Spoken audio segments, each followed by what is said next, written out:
All right, so we're gonna try it this way. Oh. Do you want Kelly to sit there and do it?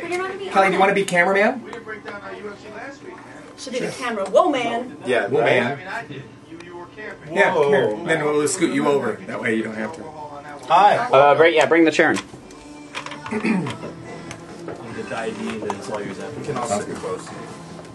We love each other and our germs. Yes, let's do this. Yeah, that'll work. She stole my heart and my cat. Here we go, guys. And you can scoot as far back as you need to, and Wonderful. and if you want it, you can set it on the floor and just pivot on it. Wonderful. Does that work? Yep. And if you go like that, it looks weird. With the Olympics wrapping up, there's a lot of gold medal action happening here in the Las Vegas Valley theater-wise, and that's what we're going to talk about today. It's Head rush. Call with Erik Ball.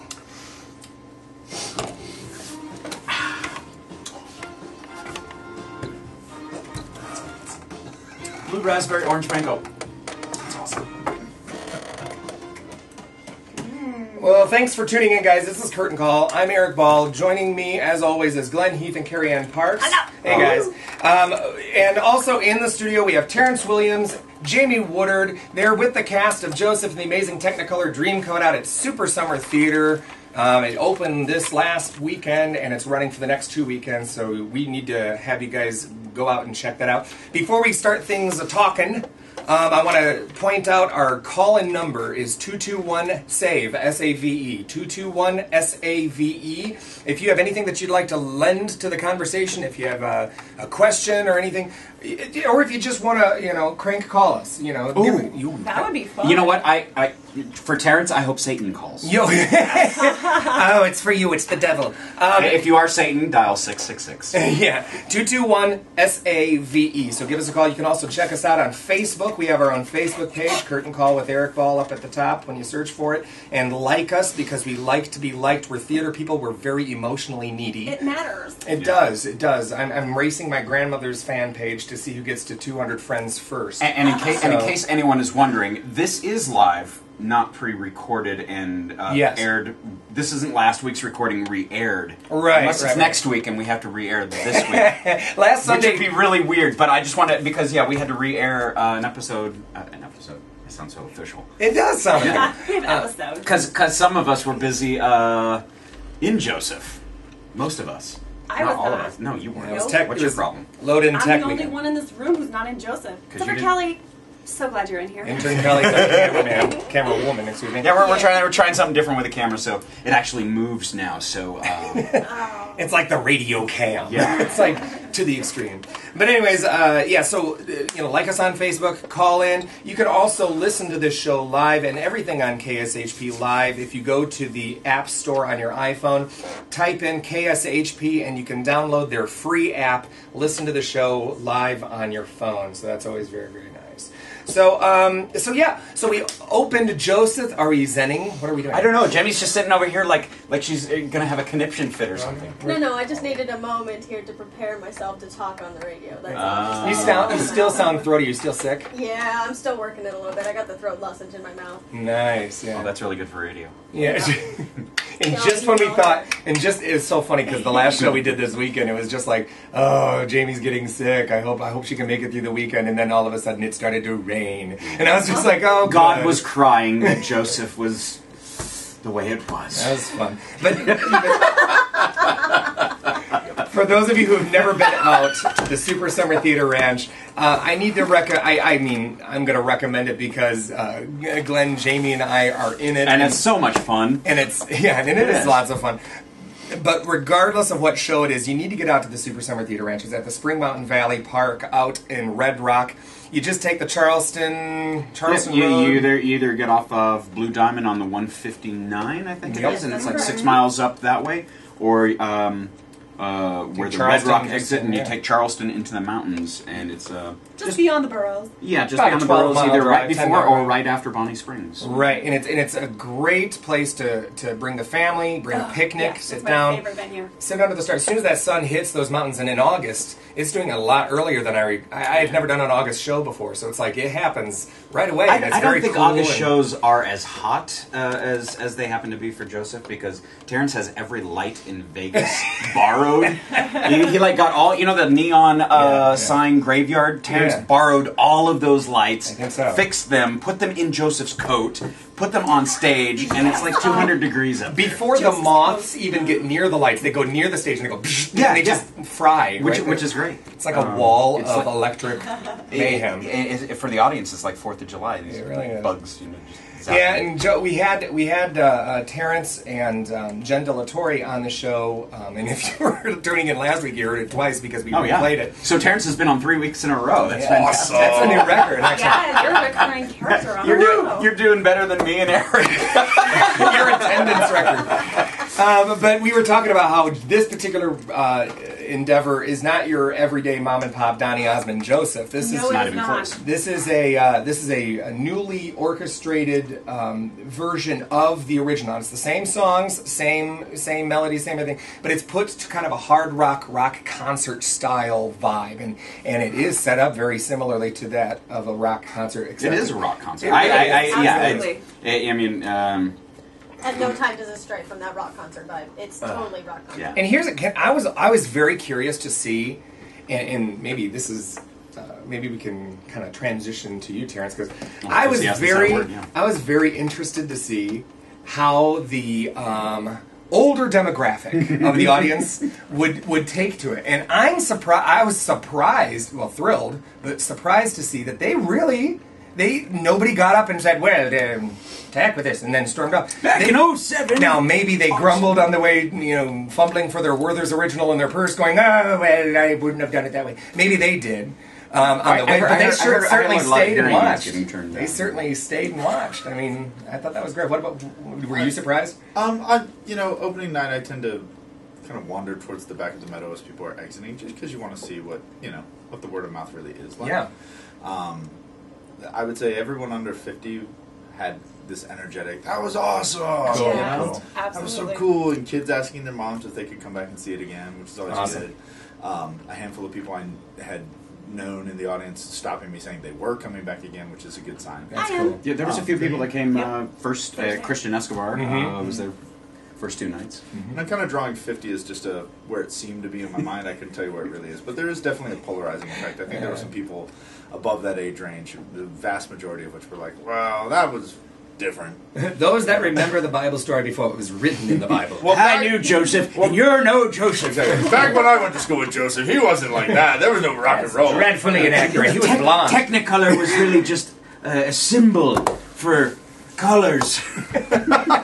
Do you remember the Rainbow Warriors? Well, you remember those good days in Canaan? I actually was there. There weren't that many colors on the coat. They had just invented green. Everything was still black and white.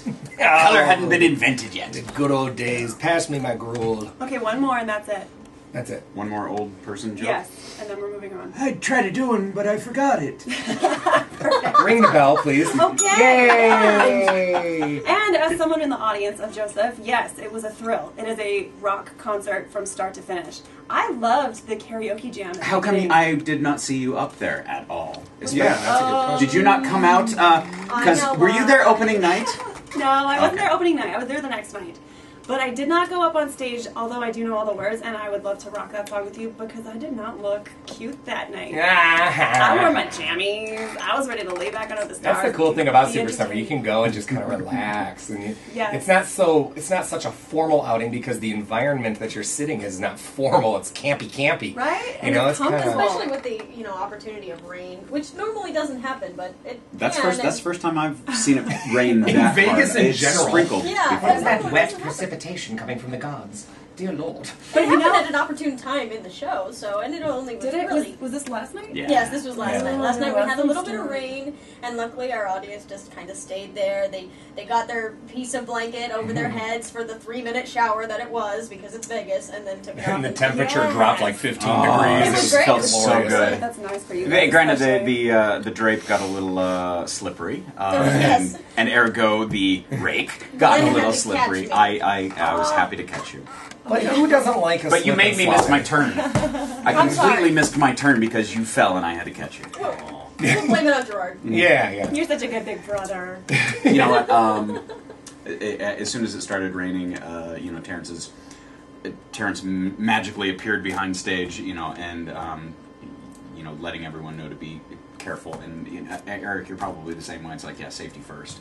Yeah, Um, yeah. No show is worth somebody getting hurt. And had I been able to catch Bill before he fell on his butt, I would have done So so. someone did fall. There was Oh, we had several people Yeah. fall. Yeah. But But it was I a was good back there fall. warning them, like, take it easy, don't go crazy. Yeah. It's wet out there, it's concrete. But it's a rock concert, so you had to go crazy. And then I was also back there to tell them, don't let the coat go out in the rain. So, that was why I was really backstage. You're gonna have to find out what he's talking about. Oh, my God. Well, how would a rock concert Technicolor Dreamcoat look like if it was contemporized? I mean, that's all I gotta say. You'll see, it's a very Yeah, electric Dreamcoat. That's all I will say. I was not expecting that. No, and And then can I tell you? I screamed. I couldn't help that it. is the coolest That was- element that was of the show. And I think that in every way, from everybody's underplaying it, I think it's like a pinnacle moment. I was just like, every night everyone goes, "Oh my gosh, that's awesome!" So Well, and I did not know until the curtain call what happens with the coat during the song. You can really tell them. all right, You're go all ahead like, and tell us. Yeah, okay, Don't Found it. You tell. can- It was No, such no. a It's great okay. song.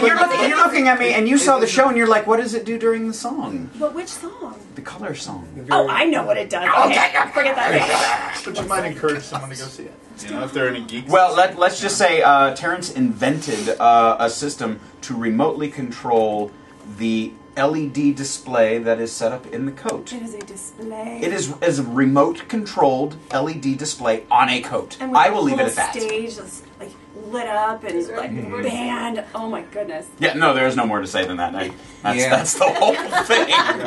Surprise! If you're It'll just still be a visual. No, yeah, it is because not it's giving an anything amazing away, really. effect. You really didn't give anything away when you said that. It's something that you got to see. You can build it up as much as you want, but you got to see it. Like even when we saw the coat without the pizzazz, I was just like, oh, okay. And then when you saw it, yeah, that's I not was- right. Come on, deep inside you were like, oh no.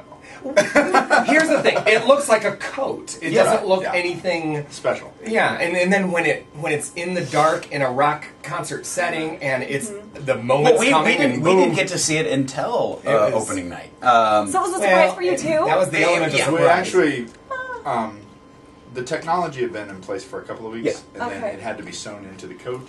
And that took us right up till opening, and I was like, well, we could rehearse with everybody. Or maybe we just get the brothers' real reactions. It was Jealousy real. seeing the Yeah. coat. Like, we having were it all come like- out on stage the first time. I was super jealous. I'll say that for sure. I was like, why is my shirt not like It's like that? Jamie gets a fake mustache, and Jonathan gets a cool coat. Totally. Yeah, we need LEDs in my mustache. Don't tempt me. That would be pretty awesome. Iridescent ones, like those bushes that change color. Like you can If we could station you like Fiber in the optic. Bellagio garden Fiber and optic just kind of. mustache. I've always wanted a Amazing. fiber optic grill. You know, like Lil Wayne has his grill. Fiber optic grill. Like I could smile and it'd be like. What would you cook on it? You would have a brilliant No, not smile. grill. Like teeth. Like the Let me cats. see your Like grill. teeth. Okay. Like teeth. If you're just now joining us, we're talking with Terrence Williams, Jamie Woodard, from Joseph and the Amazing Technicolor Dreamcoat out at Super Summer Theater. It's running this upcoming weekend and next weekend, Wednesday through Saturday. You can get your tickets at supersummertheater.org or UNLV tickets. No, UNLV Sure. box office. Show ticks for you. No. Oh yeah, showticksforyou.com. That's where I got my ticket. There, you can still get them at UNLV ticketing. The box as well. office, But get your tickets early. Last 2 shows were sold out, meaning pre-sale tickets. They limit the number of tickets they pre-sell. You can still get tickets at the door, but even that's limited because of, there's only so many sardines you can pack into a can. Didn't you guys sell out last night? Yeah. Last 2 nights, I think. 2 nights. Did they turn people away? I don't know if I don't think they turned anyone away, Okay. but they But did like the convert a pre-sold few. tickets. Pre-sold They were tickets. really close last night. Yeah, and you're going to want to get your pre-sold tickets ahead of time because they're $12 if you get them in advance and $20 at the door. Right. So, and that's about the difference there is about how much gas you spent getting there. Anyway, so Carpool. But anyways, yeah, we're going to take a quick break here. We're going to come right back. We're talking with Terrence Williams, Jamie Woodard. We're talking about Joseph and the amazing Technicolor We'll probably end up Dreamcoat. talking about other things. Too. Yeah, I have a few things that I would like to talk about that have nothing to do with Technicolor or anything, and kind of get everybody's thoughts on that. So, but hang tight, and we'll be right back.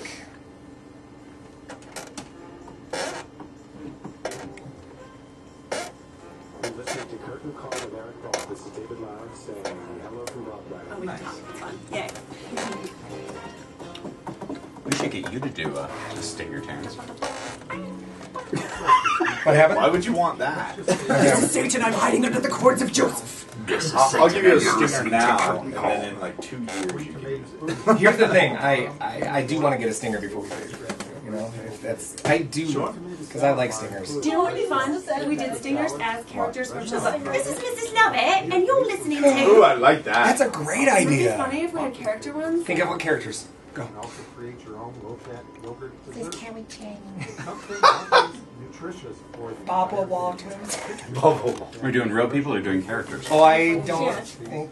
Because There you go. This is Sweetie Todd. it? You are Ready to listening go. to Curtain Call with Erik Ball. Commercial, I can't do Goofy. Guys! I could do... no, I'm So coming good. strong on all. Emma said, listen to Erik Ball. You say ball. Oh my gosh, Emma, we have to battle at the Emmos. Emma said, put your hand there. Touch Elmo. Yay! Tickle. No tickle, Elmo. Just touch. Pluto, get off my leg, Pluto. No. Okay. I didn't say you were crazy. Elmo and Mickey are kind of alike if you think about it. Arg, Mickey and Elmo, they be doing the same. Curtain ball. All right, let's get back into it. Curtain call with Erik Ball. Let's get back into it. Ball with Erik Ball. Wait, what? I hope so you call. Oh, wait, that's all on video. Wow.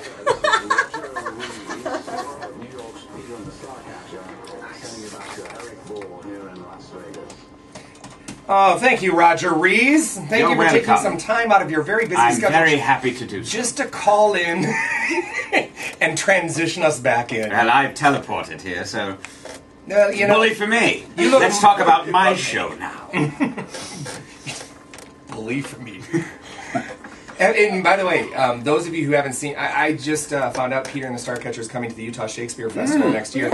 And can I tell you something? I am dead serious. Anybody who knows me knows that I have a tendency to exaggerate. I'll have a burrito and I'll be like, that's the best burrito I've ever had in my entire life. You don't really exaggerate that much. Not really.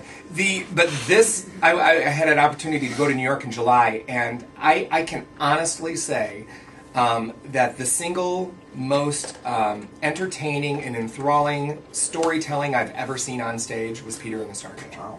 I mean, and I like to think I've seen a lot of shows, and for different reasons. Some have the degree of spectacle or the degree of tragedy that makes it so wonderful, or whatever. Like it the varies. personal relation that you have to it sometimes too matters. Like after the show was over, and I was just applauding, and I was like, "Oh, this is great." And Sir, then you have to leave. Yeah, You I have was to like leave the theater, sir. I was sitting there going, "I don't want to leave. I want to see it again. I want to." I was captivated. I was just captivated. How come you didn't see it again? And I should. Well, I had a pretty strict schedule. It was a workshop thing. But, He's probably going to, right? Next year. yeah. yeah.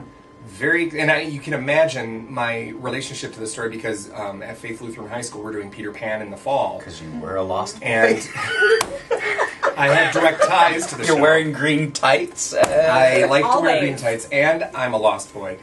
And I will more not make ways any than more comments about my nickname in high school being Tinkerbell. But that was a misunderstanding, okay? I was trying to climb the rope in gym class. I was not flying, all right? I thought you said you weren't going to say any more about that. He likes to. I also like to say I don't exaggerate. No, but so it had a special place in my heart before I even watched it, you know, and I don't know. And then we had so many guest workshop speakers from the show, you know, Roger Rees being one of them. It was like I got to you turn inside out the story of Peter Pan tenfold before even approaching the project that we're going to do this fall. And I'm just like, ugh, I want to build Neverland. Let's go. No, that's been done. I want to, you know, it's like, I just, it makes it so much more real, more fun. So, I don't know, I really enjoy it. What was the best piece of theater that you've ever seen? Wow. I mean, if you think about it, talk about a subjective, what's yours? Richard III with Kevin Spacey. Oh, can I tell you something? There's some YouTube footage of like a thing about it. I don't care if you're a fan of Shakespeare or not. It was the most captivating thing I've ever seen. It had nothing to do with him as a person. It had to do with his portrayal. It was completely out of the box. It was not anything like I was. You know, like if you tell like you take a date, oh, we're going to go see some Shakespeare. Yeah. Somewhere in your mind, you're like, it might get a little boring at times. In my mind, I would be like, I'd love to see Christopher Walken do Shakespeare. Amazing. Yeah. I mean, by the end of the show, he's gone through episodes of hell. Yeah, it was February I saw it at BAM in Brooklyn. I mean, it's no longer a spoiler because you can see it on the internet now. But I mean, they end the show. He comes out. You know, he gets stabbed. He dies. And they end the show during the epilogue. They come out. They lower in a meat hook from the ceiling, and they bind his legs and they hang him by his feet from this meat hook, and he is swinging back and forth like the full width of the stage for 2.5 minutes upside down, lifeless, while they finish the show. And that's like where they end it. Where they've gone through on the way is so much more than that. It's just the visual Richard imagery. Well, if you see what I mean, if you go to YouTube and you check out the little marketing PR blurb that they sent out, I mean, the spectacle alone is just like, wow, I want to see that. And Kevin Spacey's brilliant. Everything Kevin Spacey does, I think, is brilliant. Agreed. Yeah, I mean, to know that he was a shoe salesman at one point, I'd be like, I'd buy shoes from him. I saw Gilbert Gottfried do Macbeth. That was great. Oh, God, here we go. No. No, don't go there. My favorite theater production was JCS in 2007 up at the ranch. Jesus Christ Superstar. Yeah. That was Phil Shelburne. It was, yeah. Total personal tie thing, but it depicted Jesus in a way that I never even thought of, and I ended up hysterically crying with joy and hugging every single person on stage, and I'm actually friends with most of them now, if I wasn't already then. Like Elizabeth Matthews, I didn't even realize she had been in that show. I thought we met in Wonka, but when I said, oh yeah, JCS, she said, I was in that. Of course you were, and you were amazing, and I loved you. Can I tell you a true story about that? What? Okay, I was almost in that show. Oh. Okay, they had like 2 or 3 people drop out, and somebody called me and said, Phil is looking for people to audition. And so I came to one of the rehearsals at the Nevada Ballet Theater. Yeah. And I was so intimidated, because I haven't done a show in a long time. Like 3-4 years, and I walked into the room, and they were right in the middle of learning a dance number. This big group of people, and they all kind of went woo and looked at me, and I was like, and I walked, and Phil was like, come here, and so I just came over, and I sat down next to him, trying to be all professional, you know. Here's my headshot and resume, and I'm, you know, and he goes, why don't you get up there and try to do the dance with him? And I was like, okay. And so I jumped up there, and I got through it, and after the rehearsal was over, he had me sing, and then he offered me the role of Bartholomew, and I was all ready to go. And then my mom got really, really, really sick, like the next day, and I had to fly to Michigan for about 2 weeks. And after about a week, I called him and the stage manager. We worked, and he was so understanding about it. But and then I went and saw it, and then it's so funny because after that happened, all these people are like, "Oh, I knew I was in Jesus Christ Superstar." Everybody that I'm friends with now was in it. Yes, right. And it's like at the time when I walked in that room, I didn't know any of them, and they scared me to death. But now I know all of them. And it was there's so no reason weird. to be scared of those people. Yeah, it's really it was really interesting to look back at that day because I would have loved to have been in it, you know, of course. But you know, reality. How long ago was that? That was like 5 years ago. 5 years now. Yes. Okay. It was more than that, wasn't it? It was like 6. It was 07. Oh yeah. 5 years. When I was in August, so it's 5 years exactly. Exactly. Well, but anyways, okay. What's your favorite show of all time? Well, one of the shows that I saw recently that really blew my mind, I'm not sure if it's my favorite yet, because that's a hard title to claim, would be Once. I got to see Once on Broadway recently. And I got to choose between Peter and the Starcatcher and Once. And so after seeing that, and I had already seen the independent film, it's a very different interpretation, incredibly relevant to the stage. I thought it was so life-inspiring. It just was lively, and all of the music and all of the storytelling. I thought the actors were phenomenal. I sat in the balcony and I felt like I was sitting in the bar with them. No, I don't know anything about Once. Is it a comedy? Is it yes and no. Go ahead. Can I just say that I saw Once, Peter and the Starcatcher, and Porgy and Bess. So it's and Warhorse. But the thing is, I would say that, gosh, it's on my top 5 Once. It is so breathtakingly well done, and it's simply done. Yes, and it's not overthought, over impressed upon. It's not, and I think they did a brilliant job at casting. Everybody is perfect. Everyone's perfect. But I think the thing that was real, and I understand why it won. I totally understand why it won the best musical, because it's brilliant. It's a love story. And it's about characters who believes so strongly in her convictions, and another one who's lost and has now all of a sudden thinks he's been refound or reborn rather. And it's you feel so much for these two characters, and she's right. It's in this kind of intimate setting that you feel like there's this one. I'm not going to give anything away, but there's this one moment where you want so badly for her to just turn to him. All you want is for her to turn to him, and instead she says something in her native tongue.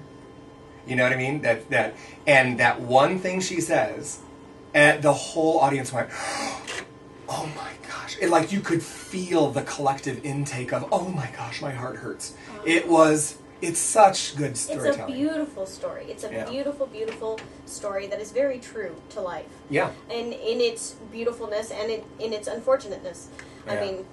Not that those are words. I was just gonna okay. Yeah. Beautiful. I'm following it. I think that the music too, how very indie sounding it is, really hits home on a different chord. It really just all the words and the lyrics. I'm sure you would know the most famous song is the "Falling Slowly." Oh yeah. That Chris Allen did a cover of at one point, and there's. That one is pretty famous, but all the other pieces are they're so emotional. Well done, yeah. Yeah, and it really contributes to the experience. And they also, the set design was beautiful, the lighting was beautiful as well. And I just overall put together, I thought that everything that was done told the story beautifully. Kind of a cool story for a cocktail party chatter. I found throughout this workshop that I went, the lead in that, the female lead, I can't remember her name. Who I Want to Be. Yeah, she is brilliant, and I know that she was up for the Tony, and Audra McDonald won it. I thought Audra McDonald was brilliant. Oh, she could have won it easily as well. But anyways, and I'm gonna lose her name. If you know her name, let me know. But I found out the story that she was, for the original cast of the show, she came into audition, didn't know that she had to play the piano because she hadn't seen the movie or anything. And they said, we really want you to come back for a callback, but we need you to play piano. So here are the 2 songs we need you to play, and we'll see you tomorrow. And she went and she found her friend who teaches piano. And she said she didn't sleep, she didn't think, she didn't eat, she didn't do anything but learn how to play. And she came back and she played those pieces, and they cast her on the spot. Yes. Humans are amazing. That is... It is amazing when you are motivated by something that you're passionate about, what you can do. It's that whole, I really think creatively, you can, when you're in danger and you have somebody stuck under the car tire and you have super strength and you can lift it up and save them. Yeah, been there. Yeah. I'm just saying creatively, I truly believe that if you are passionate about something, you can have that sort of superpower creatively as well. There's nothing you can't do. You just need to believe in yourself and really, really do it. And not sleep. and not sleep. Glenn, I'm going to ask you too. Before I ask Glenn his favorite show, I'm going to ask you to contemplate calling in 221-SAVE. Yeah, is tell us our what your number. favorite show is. Yeah, 221-SAVE. Tell us what your favorite show of all time was. I'll give you 2 free tickets to Joseph and the Amazing Technicolor Dreamcoat if you call in and join the conversation. I'm gonna call right now. Yeah, not you. Not you. 221-SAVE. Call us and let us know what your favorite show has of all time has been, and we'll get you tickets to Joseph. Okay, Glenn, what? Well, I'm sitting here listening, and my theater experience of seeing shows, I've never been to New York, but the one show that sticks in my mind, and I don't know how good of a show it was, but a friend of mine who, high school, somebody I fell in love with because I saw her on the stage. And I probably should have known then that I would have enjoyed doing theater, but I didn't realize it until, Years later. 10 years after that. Yeah. It was, I believe it's called Alice Doesn't Live Here Anymore. And Your she... play? Yeah. And she played the title character. And I was just enthralled by her ability to... We're talking, a teenager in the late 80s playing a character from the late 60s, early 70s, that Haight-Ashbury type era, the drugs. And, I'm getting ready for that. Yeah. I'm doing hair. Yeah, that's true. But I was captivated, and I was enthralled watching her. It's interesting you say that because I met my wife. She saw me on stage in Oliver before I saw her. Then I went and saw her in this original play called First Light. Terrible play. Okay, but she was brilliant in it. And I bet she was. And are you exaggerating and again, no, Erik? she was brilliant. Brilliant. But she was also gorgeous. And I'm going to be the first to say that I didn't know her. I just saw her. And I was like, rawr. And so after the show, I went backstage because I knew a couple people who were doing the show. And I so it's kind of funny. I remember that show very vividly. I remember the first show that we went to see together, which was The Tempest, Shakespeare. How do you like that? And we were an hour late. You didn't miss much. Yeah. It started at 7. I thought it started at 8. You know how it goes. It's just a storm. It's just a big, bad storm. But, it's when you identify with things, it's the same idea of if you have a song, a song comes on the radio that you identify with, all of a sudden you get goosebumps, you don't know why. Totally. It's the same thing, so I can totally understand. And as far as, theater that I've seen around Vegas, I have my favorite shows. Yeah. But, there's 2 shows out at the ranch, and they've been recent, Drowsy Chaperone and The Foreigner. Both I saw multiple times. Drowsy Chaperone was... Yeah, Drowsy Chaperone was fantastic. And, The Foreigner was a straight play that Bunta did a few years ago. What's that? Firework. Firework? I don't remember that scene. Oh! And that was one that is like, I wish I'd auditioned. Those are the shows I really, It's British National Theatre that did that one. And so when I walk away from a show going, gosh, I wish I'd auditioned for that. I want to be in that show. Yeah. I know it was a good show. When I walk away from a show going, whew, I need a drink. Obviously. Well, I walked away from Joseph like that, but I was like, whoa, I need a drink! I need a drink! You didn't have one at the show? No, I was chilling. Because you You probably should bring. because you can bring drinks to. Well, that's the whole charm of Super Summers, that you bring a picnic and like a bottle of wine. My sweetie asked me after the show, like, can you have alcohol in here? Strawberries. Yeah, Yes. we could have. Yes, you can. You can. Yes, bring you out can, your and I little did. Mini bar out there. Just don't bring a giant size table to go with it because you might get mobbed by anybody else. Yeah, that's in the patrons that come to Super Summer. They usually kind of glom on and kind of form these little clusters, and they kind of stay to themselves. So it's like these little mini. It's like tailgating for theater. It's like, it really is. That's funny. I never thought of it like I that. never but thought it of is that like either. It's kind of like tailgating. And Gia didn't understand. Like, no, I want to get there at 6 because the best part of the show is before the show even starts. Yeah, it's really. Well, there's a lot of socializing going on, and there's the community is out there. So there's always somebody that you're going to know that's out there, which is a lot of fun. I always like to sit like house right at the edge of Yes, where I the know you ramp do. comes down, Yes, I know you so do. that I can be like, hey, Glenn, hey, hey, Jamie, come hug me before you go in there. Hey. And Jamie's like, hi, it's so good to see you. I'm really glad that you're here tonight. I'm not going to hug you because I'm sick. I hope you enjoy this Bible story. Yeah. That's totally me. It's still me right now. They're like quarantining themselves away from the microphone as I'm standing in But it was a Field of Dreams moment. As soon as the show started, you were magically the young kid again, and you had all this energy, and there was no trace of congestion in your voice at all. That was the crazy thing. Like, one thing I love about theater is I'm dead sick 5 minutes before I go on stage, and I'm like, oh my gosh, how am I going to even do this? And then as soon as I get out there, pre-show, 10, 20, 30 people come up on stage, we're all singing, everything's awesome. I get off the stage, I'm like, I'm not sick, let's do this. Let's do this like 6 more times. Because you're not yourself anymore. True story. In college, Rosencrantz and Guildenstern are dead. Oh, way to spoil it. No, they are. They are. Ravenclaw and Gryffindor are dead. There's a rewrite somewhere. There's a rewrite. So my dear friend was playing the player, which is a great role. Yes. And he, in Michigan, they don't have it so much over here. In Michigan, in Hamlet or in Rosencrantz and Guildenstern? Rosencrantz and Guildenstern. Okay, because there's the player and... Yeah. Okay. No, that would be the playa. No, but anyways, different interpretation. But anyways, he had whooping cough. And anybody who knows what that is, you probably don't know because it's more of a humidity. Back in 1904, when a whooping cough actually existed. Well, anyways, this boy could not. It was like this guttural coughing, dry cough that he could not stop. And we were scared to death that he wasn't going to be able to go on. He was backstage white as a sheet and he couldn't go on.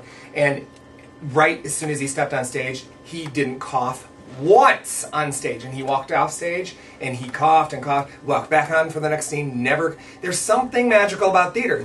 I don't know if it's psychological or what, but well, it's got to be psychological. It's got to be. We're all crazy. So there's got to be some other mental things that are. I really do think it's that you're not yourself anymore. My character's not sick, therefore, when I'm on stage, I'm not sick. You know, there's got to be something to it. Well, why don't you call us 221 SAVE? Let us know if you're insane too. Call us if you're sick, and we can see. We'll cast you in a show and see if it makes you feel better. Makes you feel, yeah. Theater does make me feel better, so I find it therapeutic. You guys, okay, I have been sitting on this the whole time, and I don't know how to transition into it. But you guys are all in Joseph. You created this magical production. As an audience member, because I know the story, and because I'm familiar with the Bible story from my youth, and I've seen Joseph, this is my third time, and it's Jamie's third time being in Joseph, which is amazing. Really? Yes. I didn't know that. Did you guys know that? I did not know that. Yeah, that was one thing I wanted to say too. Joseph is one of my favorite shows because it holds a special place in my heart. Because it was my very, very first community theater production when I was 10 years old, back in... Were you the goat? No, I actually carried out a goat, and it got ripped apart, and I ran off screaming. That was my... Wait, you carried out a goat and it got ripped apart? Well, yes. We had a what are they called? Flock? A flock of goats in the back. Okay. And, a gaggle of goats. A gaggle of goats. No, it was a constructed goat that the legs came apart of. But, a gloat. A gloat of goat? Yeah, a gloat. No. It was. Glut. I got to do it then, and then 7 years later, I got to do the show again. And was that in 2000? 2001 or 2000. So Tommy was your narrator? Yes. And that's the first show I ever saw at the ranch. See? Touch my hand. Oh, You had a male narrator? No. So Tommy's a girl. Satomi's a girl. Oh, I thought you said Tommy. Oh no, Satomi Hoffman. Satomi. Okay. Fantastic performer in New York. Yeah. Yes, Yeah. totally. Yeah, totally in New York now. And both casts were just amazing, and we did a very traditional rendition of the show. And so I know all the words. I love the show. Then I actually was talking to Terrence when he was putting it on and putting on auditions, and I was debating whether to audition because I'd sort of done the Joseph thing before, and he's like, don't worry about it, you haven't done it like this. So it's true. Yeah. I've seen Joseph live a couple times, and let me tell you, it's a very...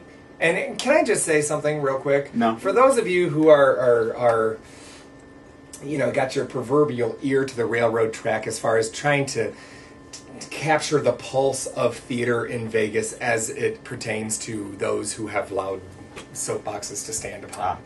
I just want to say that this is a very, very, very different interpretation, and I'm going to be the first to be the cheerleader for this production, because this is, you aren't doing good theater if you don't take risks, and if you don't try to. I mean, it's one thing to tip your hat to a classic or to try to stay true to the original intention or vision. But I think if you don't invest yourself, you're doing the piece in a tremendous injustice. And to kind of try to give it a rebirth of sorts, A resurrection of sorts. and hopefully make it, like relatable to a younger demographic that it's not usually relatable to. Yeah, I think that that's worthy of accolades, and I hope that people will come and make up their own minds about it. Like Terrence said earlier, there's bound to be a demographic that wasn't my favorite thing. But here's the thing: every piece of theater is like that. There's this Bill Cosby quote I love that says, "I don't know the key to success, but the key to failure is trying to appease everyone." Yeah. And it's true. Very true. It's like you can't appeal to everyone. Know who your audience is. Try to maybe challenge the audience a little bit. I think there's nothing wrong with that. But to try to appeal to everyone in your audience, I mean, it's never going to happen. Well, and I'll jump in because having known Terrence for a few years, I trust him implicitly. Joseph is not one of my favorite shows because all I know of it is the tried and true Donny Osmond, sugary. It is what it is. A year ago when Terrence was talking about the shows that he'd proposed, and that was one of them, and that was the one that he ended up getting. I'm just like, okay. We're talking about Terrence like he's not in the room. Well, I'm not. And Terrence will be humble, I'm sure, but he's always put on quality shows and does take those risks. And I think that's part of your nature, Terrence. Because what's the fun in doing something that's been done 100 times? Well, for me, I don't want to do what's been done before. Yeah. We've done that before. And same Right. we talked about Yeah. last time, but this is the second time I've directed the show. I don't even like directing shows twice. I think it's a waste of time. I think there's kind of a national conversation about theater audiences because theater used to be the thing to do back in the turn of the 20th century. Right. Everyone got dressed up and went to the theater. And now you find that most theaters, their patronage is older, and there's always a conversation, how do we find newer, younger audiences to replace those, pardon me for being blunt, as those patrons start to die off, they do, it's life. Well, next wave. Well, of but There potential. isn't a whole lot to develop those audiences because you have so much competing. You have the internet, you have movies, you have TV, you have DVR. It's a Who wants to go- desensitized Who wants to nation. go It's to the generation. theater? Well, the structure of theater, and I'll say with musical theater, look at the trend in the last 10 years. You're getting shows that do cater to a younger audience. Producers. I would argue that that's the whole reason why these movies are being adapted for the stage. Sure. Yes. Because these are things that either have had a modicum of success or is specifically geared to a particular demographic or fan base. Yeah. I mean, take Newsies, for instance. Terrible failure at the box office. But since it You went don't like to video... Christian Bale? Yeah. I don't like Christian Bale. I thought it was odd that he wore a Batman costume in Newsies, but whatever. But like since coming to video, I mean, it's the most requested Disney movie that Disney theatricals have been asked to turn into a musical, and here it is. It's a huge smash on Broadway, and we have a huge young demographic going out to see the show. And I was ready for a new Joseph. I was ready for something different that I'd never experienced before. And Yeah. the fact that it was a rock concert start to finish just added to the experience for me. But then when I turned to my sweetie who's sitting watching the same show as me and expecting her to be like, yeah, I love that part, yeah, she kind of had the face that you were just making. This little squinty like, what is happening? What just happened? She loved the rock concert part of it. She loved the modernized jokes, the Carly Rae Jepsen little bit. Oh my gosh, I laughed so hard. Yeah. But for her, it was like watching Spaceballs without ever having seen Star Wars. So it was delightful, and there were funny parts. A little out of context. Yeah, Sure. like she didn't really understand, and it was hard for her to follow. Well, and I hope, and I'm going to just say something real quick, then I'll turn it over to you. I hope, It's just like people who say, "Well, I don't believe in Christianity. I'm an atheist." Well, here's the thing, though. Right, that's just like Glenn. I still think that the stories of the Bible, with the hands in the puppetry.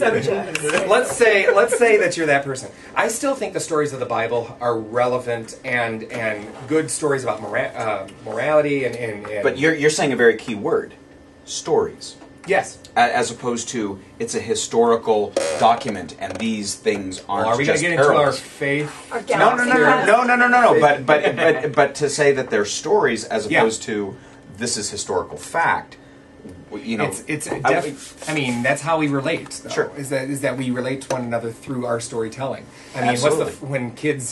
When kids witness a fight on the playground in 6th grade, they come rushing home, and what do? They tell their mom and dad the story, or their best friend the story, or they sing and it. they embellish it, and it's different. And or how about you drive down the highway and you see a terrible car crash? Well, I'm going to see the car crash, and I'm going to remember the sirens and how loud they are, and I'm going to tell the story that way. The person behind me is going to see all the glass on the road, and oh my gosh, all the glass! I'm surprised my tires didn't. It's the same crash, different story. See what I'm saying? So it's totally a question of adaptation and of perception. Correct. And I think that, like you said, the Bible stories are stories that are worth retelling in a creative way. Sure. It's not necessarily offensive or non-offensive. It's just another telling of the same story. The same thing how you were saying about the movies, all being adapted for the stage. Some lend themselves to be adapted to that type of storytelling, and there are some audiences that wouldn't even partake of that story unless they were adapted in that medium. Right. So I think that this adaptation of Joseph is relevant to our time. It also brings a new flavor to the ranch itself. And I mean, for me, having done the show twice before, I really enjoyed the changes that were made, and I'm just having so much fun with doing it. I can't imagine that there's a lot of people out there, even whether they agree or not with the biblical telling of it or the traditional storytelling, they're still having fun, like you said. They're still having fun and having a rock concert. And this is what